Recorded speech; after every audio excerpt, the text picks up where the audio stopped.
ভর্তা তো অনেক খেয়েছেন, কিন্তু কখনো কি মিষ্টি কুমড়ার খোসার ভর্তা খেয়েছেন?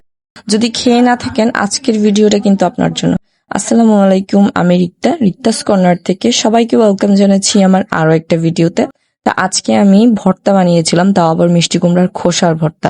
তো এর জন্য যে উপকরণটা সবচেয়ে বেশি ইম্পর্টেন্ট সেটা হলো মিষ্টি কুমড়ার খোসা, যেটা আমি সুন্দর করে ধুয়ে কেটে এর মধ্যে লবণ, হলুদ, মরিচ আর কিছুটা ধনিয়ার গুঁড়া দিয়ে মেখে রেখেছিলাম। তারপরে চুলায় আমি কড়াই বসিয়ে দিয়েছি, আর কড়াই গরম হতেই এর মধ্যে দিয়ে দিয়েছিলাম সরিষার তেল।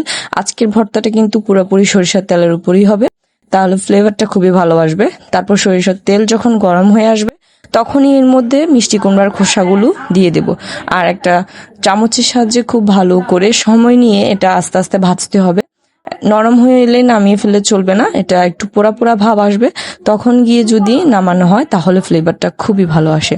তো আজকে ভর্তার জন্য আরো লাগছে আমার পেঁয়াজ, রসুনের কোয়া আর কাঁচামরিচ, সাথে একটা মাছের পেটিও নিয়েছি আমি। তো যখনই আমার এই মিষ্টি কুমড়ার খোসাগুলো ভাজা ভাজা হয়ে যাবে, তখনই আমি এগুলো নামিয়ে নেব। আর সেম প্যানের মধ্যে আমি রসুনের কোয়া আর মরিচগুলো দিয়ে ভেজে নেব। তার সাথে কিন্তু মাছের পেটিটাও আমি দিয়ে নিয়েছি, যেটা আমি লবণ, মরিচ, হলুদ দিয়ে মাখিয়ে রেখেছিলাম। আর সবকিছু যখন ভাজা ভাজা হয়ে যাবে, তখন একে একে সবকিছু তুলে নেব। প্রথমে আমি মরিচ আর রসুনের কোয়া তুলে নিয়েছিলাম, তারপরে মাছটা সম্পূর্ণ ভাজা হওয়ার পর মাছটাও তুলে রেখেছিলাম। এখানে মরিচটা কিন্তু নিজেদের পছন্দ অনুযায়ী ঝাল কতটুকু খেতে পারবে সেই অনুযায়ী দিতে হবে। আমি যতটুকু ঝাল খেতে পছন্দ করি ততটুকুই দিয়েছি। এই ভর্তাটা কিন্তু একটু ঝাল ঝাল হলে ভালো লাগে। তারপর সবকিছু যখন একটা প্লেটে নেওয়া হয়ে গেছে, সবকিছু যখন আমি প্যান থেকে তুলে নিয়েছি, তখন একটা শিলপাটার মধ্যে এগুলো বেটে নিচ্ছিলাম। তো ভর্তাটা কিন্তু আমার আম্মুই আমাকে আজকে বেটে দিয়েছে, আর আম্মু বলে যে শিলপাটার মধ্যে ভর্তা বাটলে নাকি টেস্টটা খুবই ভালো আসে, যেটা সত্যি, একদম সত্যি কথা।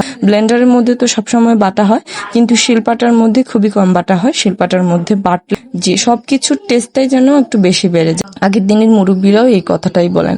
তো সবকিছু আমার আম্মু খুব সুন্দর করে বেটে নিয়েছে, আর এখন সবকিছু তুলে নেওয়ার পালা প্লেটে।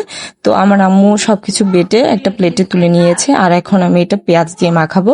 উপর থেকে কুচি করে রাখা পেঁয়াজ এর মধ্যে দিয়ে নিয়েছি, আর দিয়েছি পরিমাণ মতো, স্বাদ মতো লবণ। এরপর সবকিছু মেখে নিলেই কিন্তু তৈরি হয়ে যাবে এত মজার একটা ভর্তা।